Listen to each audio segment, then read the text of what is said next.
Hello నమస్తే, welcome to Dharani cooking mania. ఈరోజు మీరు చూస్తున్నారు కొర్రల బోండాలండి. చూస్తున్నారు కదా, వావ్, చాలా కలర్ఫుల్గా ఉన్నాయి.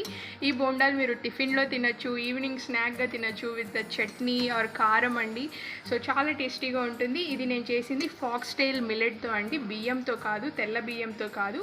ఫాక్స్టైల్ మిల్లెట్ చాలా హెల్తీ అండి. కానీ మీరు ఇక్కడ ఆయిల్లో వేస్తున్నారు కదా, ఇది ఎలా హెల్తీ అనుకుంటున్నారేమో. కాకపోతే ఇక్కడ ఈ బోండాలకి ఆయిలే అబ్జార్బ్ అవ్వదండి. ట్రిక్ కనుక్కోవడానికి మీరు కంప్లీట్ వీడియో వాచ్ చేయండి. You will be very happy to know that trick అండి. కొర్రల మినప్పాల బోండాలకి కావాల్సిన ఇంగ్రీడియంట్స్: ఒక హాఫ్ కప్పు మైన మినప్పాలు తీసుకుంటే మీరు 1/4 కప్పు మైన కొర్రలు తీసుకోవాలండి. మీరు ఏ క్వాంటిటీ చేసుకుంటూ ఉంటే దానికి సరిపడినంత.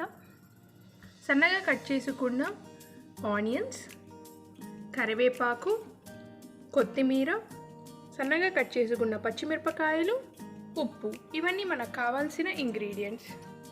కొర్రలు ఒక 4 గంటలు నానపెట్టుకోవాలండి. మళ్ళీ దీంట్లోనే నానపెట్టుకున్న దాంట్లో మినప్పాలు వేసుకొని మళ్ళీ ఒక 2 గంటలు నానపెట్టుకోవాలి. టోటల్గా ఒక 6 అవర్స్ నానపెట్టుకోవాలండి. నానపెట్టుకున్న తర్వాత మిక్సీలో బాగా ఇడ్లీ పిండిలాగా గ్రైండ్ చేసుకోవాలి. కొంచెం బరకగా అండ్ గట్టిగా గ్రైండ్ చేసుకోవాలి, కొంచెం వాటర్ వేసుకొని. సో ఇంకా మనకి బోండాల పిండి అయిపోయిందండి. చూస్తున్నారు కదా, ఇది ఒక 8 అవర్స్ నేను బాగా రెస్ట్ ఇచ్చానండి. అది బాగా పొంగింది. సో 8 అవర్స్ లేదా 9 అవర్స్ పెట్టుకోండి, అప్పుడు బాగా పొంగుతుంది పిండి. సో ఇంకా పిండి పొంగిపోయిందండి. నేను వీడియో కోసం ముందే చేసి మీకు చూపిస్తున్నాను. చూస్తున్నారు కదా ఎంత గట్టిగా అయింది.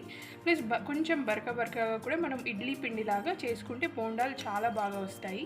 మీరు లేదంటే ఇడ్లీ చేసుకున్నప్పుడు ఇడ్లీ పిండిలోనే కొన్ని మినప్పాలు ఒక పిడికిడమైన ఎంత క్వాంటిటీ మీరు చేసుకుంటూ ఉంటే దానికి సరిపడినంతమైన మినప్పాలు పక్కన నానబెట్టి ఒక 2 గంటలు పక్కన ఒక 2 గంటలు మినప్పాలు నానబెట్టుకొని మీరు మిక్సీలో గ్రైండ్ చేసి ఇడ్లీ బ్యాటర్లో కూడా మిక్స్ చేసుకొని కూడా బోండాలు మీరు చేసుకోవచ్చు.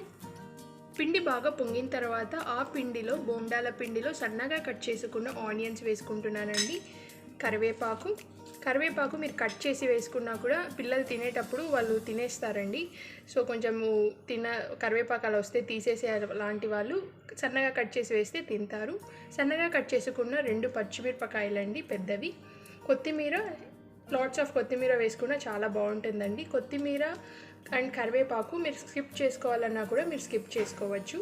దీంట్లో సోడా పొడి వేయరండి. సోడా పొడి వేస్తే ఎక్కువ ఆయిల్ అబ్జార్బ్ అయిపోతుంది. సో వావ్, ఇదంతా మనం బాగా కలుపుకోవాలండి, వాటర్ యాడ్ చేయకుండా.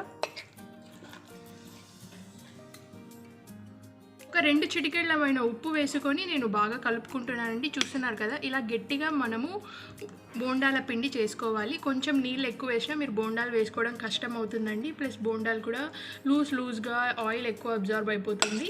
సో ఈ కొన్ని ట్రిక్స్ ఫాలో అవ్వండి, మీకు చాలా బాగా కరకరలాడుతూ బోండాలు అవుతాయి. సో చూస్తున్నారు కదా, బాగా గట్టిగా పిండి కలుపుకోవాలి, వాటర్ తక్కువ వేసుకోవాలి. సో ఇంకా 2 చిటికెళ్ళమైన సాల్ట్ వేసుకున్నానండి. మీరు సాల్ట్ సరిపడినంత వేసుకోవచ్చు. ఆయిల్ పెట్టుకున్నానండి స్టవ్ పైన. ఆయిల్ బాగా వేడైంది. నేను వాడేది నువ్వుల నూనె అండి. మీరు ఏ ఆయిల్ అయినా వాడచ్చు. నువ్వుల నూనె హెల్త్కు మంచిది. సో ఆయిల్ బాగా వేడైన తర్వాత మనం కలుపుకున్న బోండాల పిండి వేసుకుంటున్నాను. నేను రౌండ్గా వేసుకుంటున్నానండి.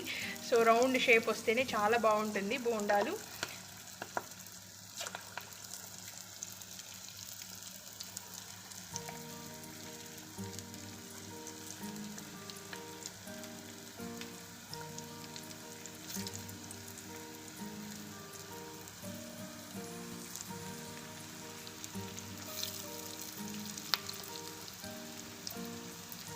ఆల్రెడీ మినప్పాల వడలు కూడా మన వీడియో పెట్టామండి మన ఛానల్లో, మీరు అది కూడా చెక్అవుట్ చేయండి. ఇంకా పిజ్జా, శాండ్విచ్, బర్గర్స్ ఇట్లా అన్నీ చిన్నపిల్లలకి బాగా స్నాక్ ఐటమ్స్ ఇష్టం ఉంటుంది. అవుట్ సైడ్ కరోనా టైమ్స్ కాబట్టి not safe to buy out side అండి. సో ఇంట్లోనే మీరు ఈజీగా చేసుకోవచ్చు. దట్టు విత్ బ్రౌన్ బ్రెడ్ అలా చేసాము. అది కూడా మీరు చెక్అవుట్ చేయండి videos. If you like it please like, share and subscribe guys. So high ఫ్లేమ్లో పెట్టుకొని మనం బోండాలు వేసుకోవాలి. హై ఫ్లేమ్లో పెట్టుకొని వేసుకున్న తర్వాత మీడియం ఫ్లేమ్లో పెట్టుకోవాలండి. లో ఫ్లేమ్లో అస్సలు పెట్టకండి. మరి హై ఫ్లేమ్లోనే పెడితే మీకు త్వరగా బయట అయిపోయినట్లు అనిపిస్తుంది, కానీ లోపల కుక్ అవ్వదు, కొన్నిసార్లు మాడిపోవచ్చు కూడా. సో హై ఫ్లేమ్లో పెట్టుకొని వేసుకునేటప్పుడే హై ఫ్లేమ్లో పెట్టుకోవాలి. నెక్స్ట్ మీడియం ఫ్లేమ్లో పెట్టుకొని మనం బోండాలు కుక్ చేసుకుంటున్నాము. 5 minutes అయింది, బాగా కుక్ అవుతున్నాయి. మనం పిండి పల్చంగా కలుపుకుంటే ఇంత బాగా రావండి, లేదంటే ఆయిల్ అంతా అబ్జార్బ్ అయిపోతుంది. ఒకవేళ మీరు ఎక్స్ట్రా వాటర్ కంటెంట్ ఉన్నా లేదంటే సోడా పొడి వేసుకున్న ఆయిల్ అంతా అబ్జర్వ్ అయిపోతుందండి. మనం వేసుకున్న ఆయిల్ ఎంత వేసుకున్నామో అలానే ఉంది, చూస్తున్నారా? సో వాటర్ కంటెంట్ సోడా పొడి మీరు వేసుకోకుంటే మీకు చాలా బాగా అవుతాయండి బోండాలు. ఆయిల్ కూడా అబ్జర్వ్ అవ్వదు. సో బాగా కలర్ కూడా బాగా వస్తుందండి. ఇప్పటికీ ఒక 6 నిమిషాలు అయింది. నేను మీడియం ఫ్లేమ్లో పెట్టుకొని కుక్ చేసుకుంటున్నాను, చూస్తున్నారు కదండి. సో ఇంకా ఒక 2 నిమిషాల తర్వాత నేను ఇది తీసేస్తాను ఆయిల్ నుంచి. 7 నిమిషాలకి బాగా కలర్ మారాయి బోండాలకి, చాలా బాగా లోపల కూడా కుక్ అయి ఉంటాయి. సో ఇంకా నేను స్టవ్ ఆఫ్ చేయకముందే మనము ప్యాన్లో నుంచి ఈ ఆయిల్లో నుంచి అన్నీ తీసేయాలండి బోండాలు. స్టవ్ ఆఫ్ చేసి తీసే లోపల, ఒకవేళ మీరు స్టవ్ ఆఫ్ చేస్తే తీసే లోపల బోండాలు ఉన్న కొన్ని బోండాలకి ఆయిల్ అంతా అబ్జార్బ్ అయిపోతుందండి. సో నేను ఇంకా ఒక టిష్యూ పేపర్లోకి నేను అన్ని బోండాలు తీసేసుకుంటున్నాను స్టవ్ ఆఫ్ చేయకుండా. ఇలా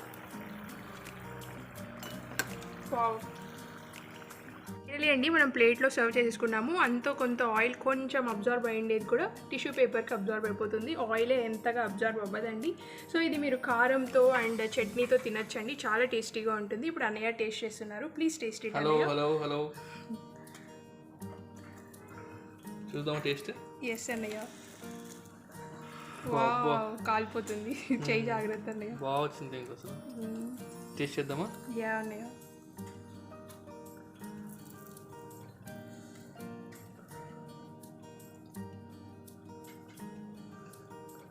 చట్నీతో అండ్ కారంతో బాగుంటుందండి. Chutney super. Thank you. Bonda అన్నయ్య, దాంతో పాటు ఉన్న బోండా ఇంకా సూపర్. నెక్స్ట్ కారం. కారం కూడా ఒక స్పెషాలిటీ ఉంది అన్నయ్య. Did you find any difference అన్నయ్య? గార్లికా? ఎస్, గార్లిక్ కారం కొట్టేటప్పుడు మీరు గార్లిక్ వేసుకోండి, మీకు చాలా టేస్టీగా ఉంటుంది కారం. బాగుందండి, ట్రై చేయండి. ప్లీజ్ షేర్ కామెంట్స్, కొత్త కొత్త వంటకాలని చెప్పండి. So we can have so many foods at the home. I will be more happy if you say something. Thank you so much అన్నయ్య ఫర్ కాంప్లిమెంట్స్. సో అండి, మీకు అందరికీ బాగా నచ్చితే లైక్, షేర్ అండ్ సబ్స్క్రైబ్ చేయండి. ఖచ్చితంగా నచ్చిందనే అనుకుంటున్నాను. ఇది ఆయిలే అబ్జర్వ్ అవ్వలేదండి, కొంచెం ఆయిల్ అబ్జర్వ్ అయ్యేది కూడా టిష్యూ పేపర్కి అబ్జర్వ్ అయిపోయిందండి. So it is very healthy, good for health. కొర్రలు చాలా మంచిదండి హెల్త్కి. ఫాక్స్టైల్ మిల్లెట్ అంటారు, గూగుల్ సెర్చ్ చేయండి, అది చాలా హెల్త్ బెనిఫిట్స్ ఉన్నాయి. So please like, share and subscribe guys. Thank you so much, take care.